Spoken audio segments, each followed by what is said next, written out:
ये कहानी ईमान से शुरू होती है। ईमान सरफराज की बेटी है जो रेलवे स्टेशन पे काम करता है। आज ईमान पूरे 18 साल की हो गई है और उसका जन्मदिन था। वो अपने पापा के कमरे में जाती है और देखने जाती है कि उसके बाबा ने उसके लिए क्या गिफ्ट लिया है। मगर वो जब कमरे में जाती है, बहुत ढूंढती है, उसे एक डायरी मिलती है। वो अपने बाबा के पास ले जाती है और उसे बोलती है, बाबा ये किसकी डायरी है? तो सरफराज बोलता है, 15 साल पहले जब मैं काम पर गया था तो एक लड़की रेल की एक सीट पे बैठकर कुछ लिख रही थी।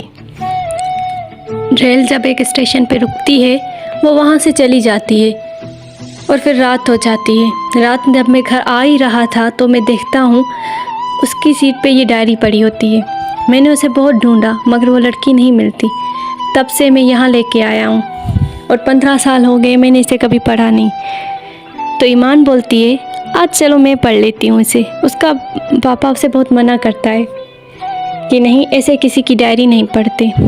पर ईमान बहुत ज़िद करती है और पढ़ना स्टार्ट करती है। वो अपने कमरे में जाकर बेड पे फुर्सत से बैठकर उसे पढ़ना शुरू करती है। ये डायरी किसी रिमशा नाम की लड़की की होती है और उसने अपनी दोस्त की कहानी लिखी है इस पे। और वो पढ़ना स्टार्ट करती है। मेरा नाम रिमशा है। मैं और आरजू बचपन से साथ पढ़ते थे। आरजू बहुत हसीन लड़की थी। उसके लंबे रेशमी बाल थे। उसकी आंखें इतनी दिलकश थी कि सब उसके आंखों के दीवाने थे। वो दिल की बहुत अच्छी थी, उसके साथ पढ़ने में भी बहुत अच्छी थी। अपने माँ बाप की इकलौती औलाद थी। वो बहुत लाडली थी और वो भी अपने माँ बाप से बहुत प्यार करती थी। आरजू जब 20 साल की हुई, उसके बर्थडे वाले दिन हम दोनों की सिलेक्शन हो गई। हम कराची से लाहौर जा रहे थे पढ़ने के लिए। आरजू बहुत उदास हो गई थी। पहली बार वो अपने माँ बाप से इतना दूर जा रही थी। फिर उसने अपना दिल संभाल लिया और हम कराची से लाहौर पहुँच गए।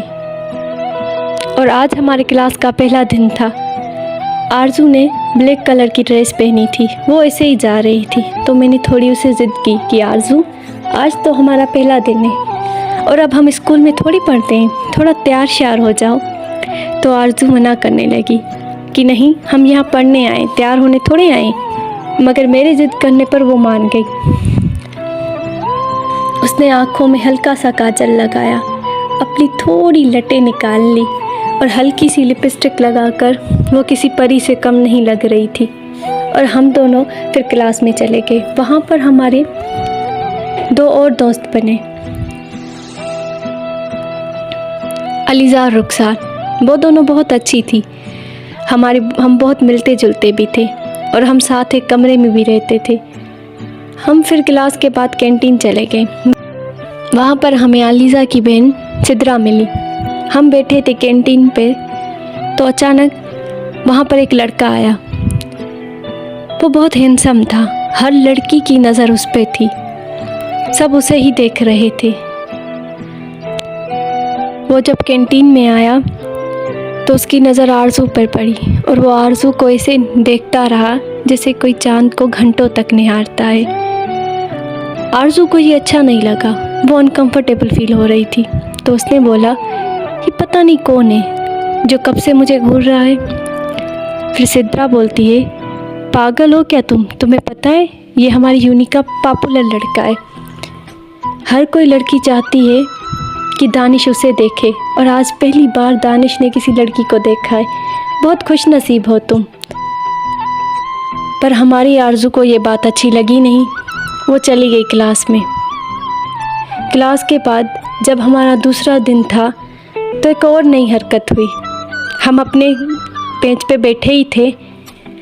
आरजू को अपनी सीट पर एक लेटर मिला और उस पर लिखा हुआ था। आरजू ने जैसे ही वो लेटर पढ़ा तो उस पर लिखा हुआ था, नाचीज़ के गुस्ताख लफ्ज़ों के लिए पहले से ही माजरत।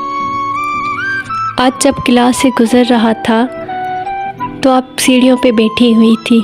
ऐसा लग रहा था जैसे चांद ने काले लिबास में अपने आप को लिपट लिया है। हुस्न को समझने के लिए एक उम्र चाहिए, पर आपकी आंखों की चमक ने पूरा दरस कुछ घड़ियों में पढ़ा दिया। बड़ा दिल था कि पास आकर आपको देखूं, पर पास से जो आप गुजरी तो जहमत नहीं की आँखों ने देखने की। कुछ देर आप गुज़र गई आगे से, तो उस रास्तों को घंटों बैठकर देखा मैंने। खैर चाहत सी लगी आप मुझे, और अब ये भी डर है चाहतें हमेशा अधूरी रह जाती हैं। आरज़ू ये पढ़कर सोचने लगती है ये किसने लिखा होगा। वहीं पे ही रिमशा बोलती है, आरज़ू तुम्हारे तो आजकल बड़े दीवाने हैं, एक तो दानिश तुम्हें देख रहा है और एक नया शायर भी आ गया।